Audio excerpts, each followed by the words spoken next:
Hello mga ka-jam! Ito nga pala yung karugtong sa in-upload ko kahapon na vlog. Pupunta nga pala kami dito sa Orange Bucket. Located lang siya dito sa baba ng kondo. Ayan, at bumaba na nga kami at sumakay na kami itong elevator. Yung unang paglipat pa lang namin dito sa kondo, ayun na talaga yung plano. Nasa Orange Bucket yung last dinner namin na magkasama. Bukas kasi ng alas 12 ay check out namin. At babalik kaming lahat dun sa unang chinek-ina namin, yung Winston Hotel. Malapit lang kasi yun sa terminal na sasakyan nila mama. Bukas kasi yung schedule pauwi nila sa Semirara. At malapit lang din sa airport na sasakyan namin. Ayan, nandito na talaga kami sa The Orange Bucket Kajong Fusion Restaurant. Walking distance lang talaga siya galing sa kondo namin. At medyo maiilang ka sa mga crew dito. Sobrang warm kasi ng pag-welcome nila sa amin. Pati yung mga bosses nila ay super hinhin. Bago ko pa pala makalimutan, yung mga nagtatanong ba't ako yung nagvo-voice over na naman. Bosses ko talaga yung matririnig nyo for 4 days. Kasi nga out of town si Javi ngayon, kaya wala siyang time mag-voice over. So yun lang, balik na tayo sa video. Binigay na nga pala sa amin yung menu. Alam naman namin na medyo pricey yung restaurant na to, pero medyo na-shock pa rin kami konti. At ito yung presyo ng small, medium, large na mga bucket. At sakto naman yung pag-dining namin ngayon kasi naka-promo sila. 2,299 na lang, good for person na. Ilagyan na pala kami ni kuya ng ganyan sa lamesa. Budol fight kasi yung pagkain ng seafoods dito. Well, nag-order nga sila at ako na may binivideohan yung ambience ng restaurant na to. Sa sobrang ganda kasi at linis ng restaurant, mapapawaw ka na lang talaga. Pati yung ilaw nila ay nakapasok sa mga bucket. Samahan mo pa ng mga artificial na bulaklak at prutas. Mabubusog din pati yung mata mo. Ayan, at tapos na nga pala silang umorder. Sabi nga ni Habi dito ay finally matitikman din namin to. Palagi kasi namin to nakikita sa mga ibang vlogger. Binibisita talaga nila yung mga restaurant na to. At kung napanood mo yun, tsak na maglalaway ka rin. Yung in-order nga pala nila na flavor is garlic butter. Hindi lang pala seafoods bucket yung siniserve nila dito. Meron din sila dito ang Singaporean cuisine,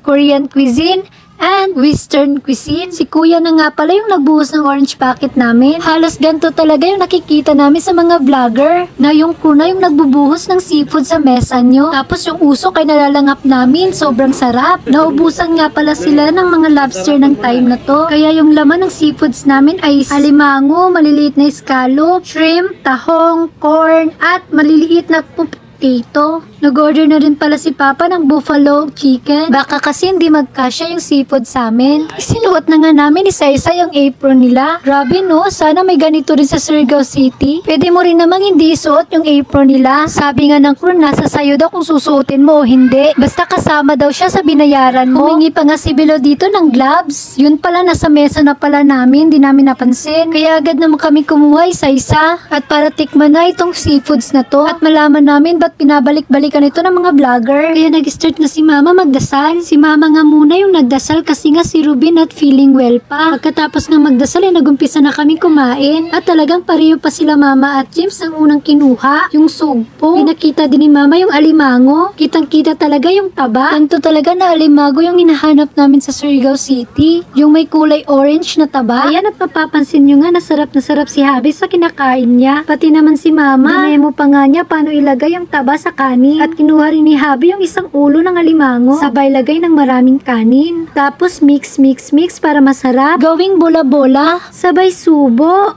Sarap nun. Totoo pala no, pag ikaw yung nagbo-voice over tapos food trip yung bino-voice over mo, maglalaway ka talaga. Sabay lunok ng laway mo. Yan, kumuha na si Habi ng buffalo chicken. At sayang-saya talaga siya sa mga flavor na tinitikman niya. Tignan nyo nga paano yung ngiting tagumpay. O diba, ganun lang. Tamang smile lang para sa craving satisfaction ni Habi. Alam nyo ba na ito ang dahilan ba't ayaw sumama ni James kanina pag check up kay Papa? Bigla na lang kasi sumakit yung paa niya. Hindi namin alam kung sa paglalakad ba o mayurik na siya. Sa Cebu pa lang kasi ay iniindan niya na yung sakit sa paa. Kaya gusto ni Papa na isama si James kanina since magpapacheck up rin naman siya. Tapos sabi ni Habi baka daw bawal yung seafoods, wag na lang. O diba, mas priority pa yung seafoods kaysa kalusugan. Anyways, masarap talaga yung seafood spoil nila dito. At sabi ko nga kay Habi, sana makapunta ulit tayo sa lugar na merong ganito para matikman din namin yung ibang flavor. Yung kulay pula. Yung in-order kasi namin is kulay yellow. Butter garlic. Pati nga si Biloy na pa-thumbs up na lang. Tapos si Mama naman ay dinemo paano kainin yung kalimango.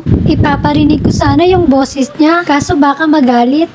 Joke. At si Ruby naman ay dessert lang yung in-order. Wala kasi daw siyang ganong kumain ng kanin ngayon. Kaya din umorder si Papa ng buffalo chicken para rin sana kay Rubin. Kaso nag-request lang siya ng something sweet daw.